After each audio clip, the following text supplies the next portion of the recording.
The Visual Basic Editor window helps us write, debug and test our code. The Visual Basic Editor is attached with Excel. It's a separate window and it comes up when you press the Alt F11 key or when you go to the Developer tab and click the Visual Basic button. I have recorded a macro in this file to format this sheet.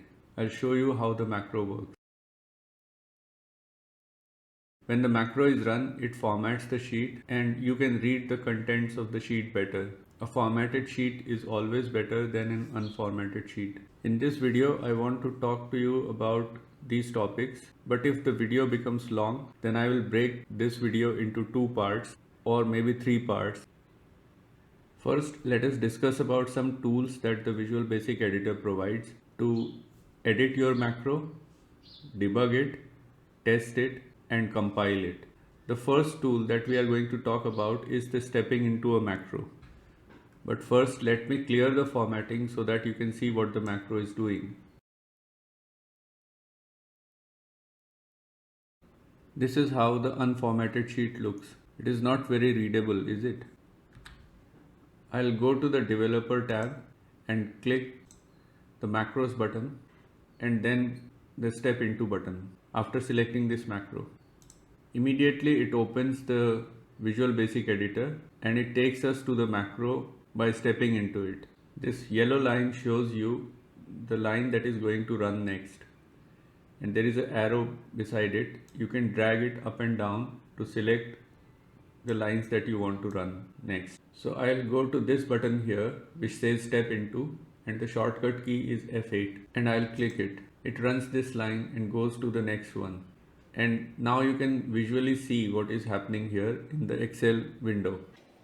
When I press it again, it selects range C1, and then I'll use the shortcut key F8 to run through the macro. The next thing that happens is it changes the font name to Calibri and changes the size to 18. So you can see the size has become 18 now. All these properties, strike through, superscript, subscript, etc. are false. So we can delete them later because they are not doing much in the macro. A recorded macro, as I earlier said, is always bad. It records more lines of code than needed, and you have to go and delete those lines later.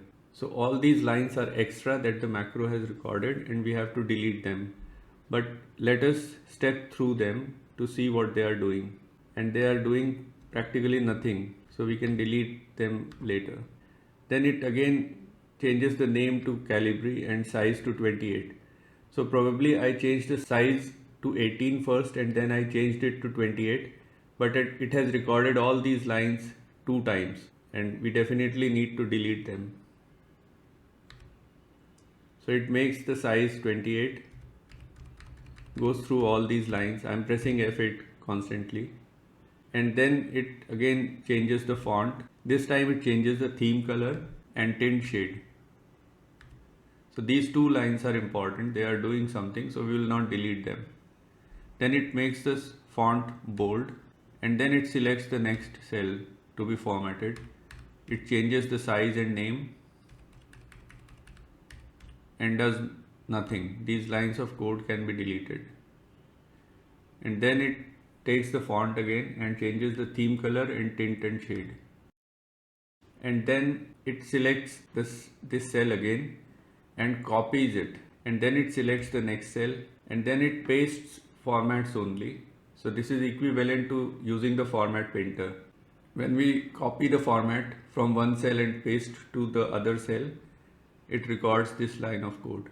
So it pastes the format and then it clears the copy buffer. Then it copies the selection again, and this time it selects this range of cells and then it pastes the format and again clears the copy buffer and does the same thing for these cells and again clears the copy buffer, and then it scrolls the window. These are all useless statements, we have to delete them. And then changes the theme color and pattern and then selects this range of cells and changes the theme color and tint shade. Again it changes the tint shade of these cells, scrolls the window. So all those actions are recorded dutifully, which I did in the Excel window. Many of those actions are not required when you are writing a macro. So the point here is that you can see visually how the macro is running line by line, top to bottom, left to right. It interprets the code and it implements it in real time. You can see visually how the code is running. This code applies the borders and see how much code it has written or recorded to apply the borders. And then it selects range C16 and ends. So that is how the macro works, and you can see it by stepping into the code. So this stepping into button is a very useful feature to debug your code after you have written it. You can see all the lines that you want to delete, and you can correct your code.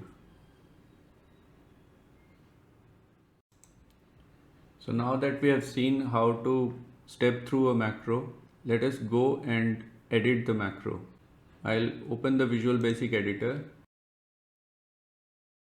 and go to the recorded macro. We had seen earlier that all these lines from width to end width are not required because macro has recorded it twice. So we can select everything from width to end width and delete it.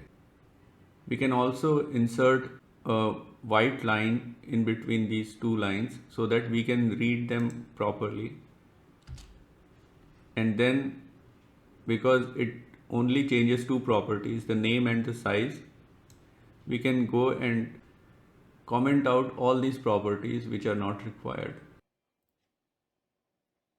So these lines are commented out and they will not be run by the macro again. These two lines we had seen they are doing something, so we will not delete them. Then it does the same thing with range C3. So we will comment out all these lines which we had seen are not required. So you can use this button, which is a very useful button. It's called comment block. You can select all these lines and comment them in one go. And then these lines copy the format onto cell C3. So we will keep them, but this line of code, application cut copy mode false, clears the copy buffer, and it does it many times in the code. So we will move this line at the end of the macro and delete all the other ones. So when the macro is run, it will clear the copy buffer once, and it will not clear the copy buffer again and again in our macro, which makes the macro slow. So we will comment these lines out and we'll see whether these lines are appearing again. These lines are important. They copy the format on C7 to G11. We'll run the macro again and we'll see if there are any other lines which need to be deleted. We will delete them. These scroll column lines are definitely not needed.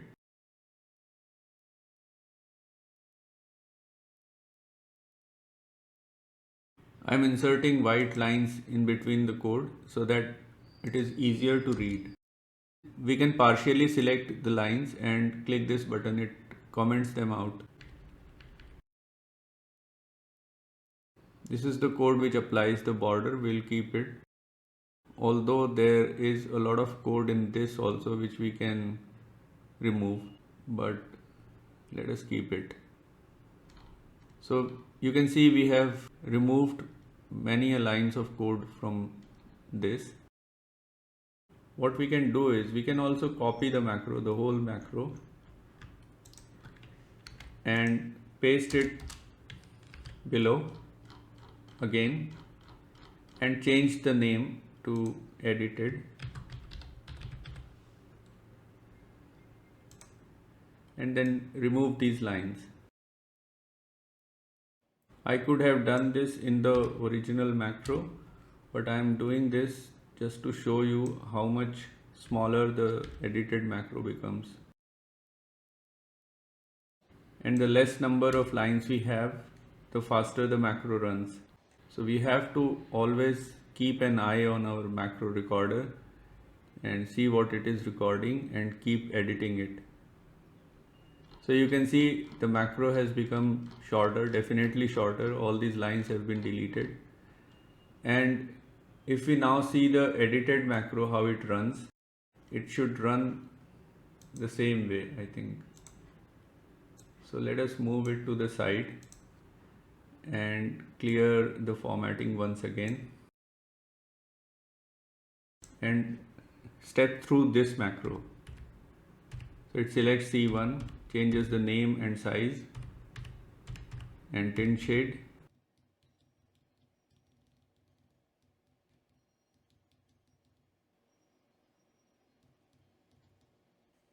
We can see it had changed the tint and shade and theme color of this range earlier.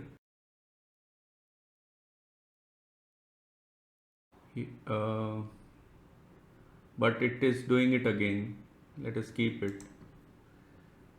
And then the cell is selected.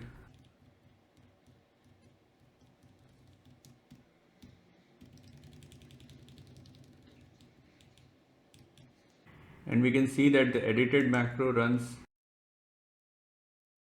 same as the earlier macro, and it does the same thing.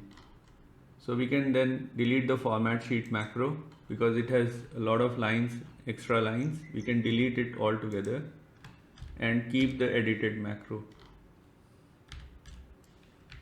So that way we have to always keep an eye on the macro that is getting recorded and edit it and prune it so that it works faster and it has lesser number of errors. I can still prune out this macro and make it much better, but for this video let us keep it as it is.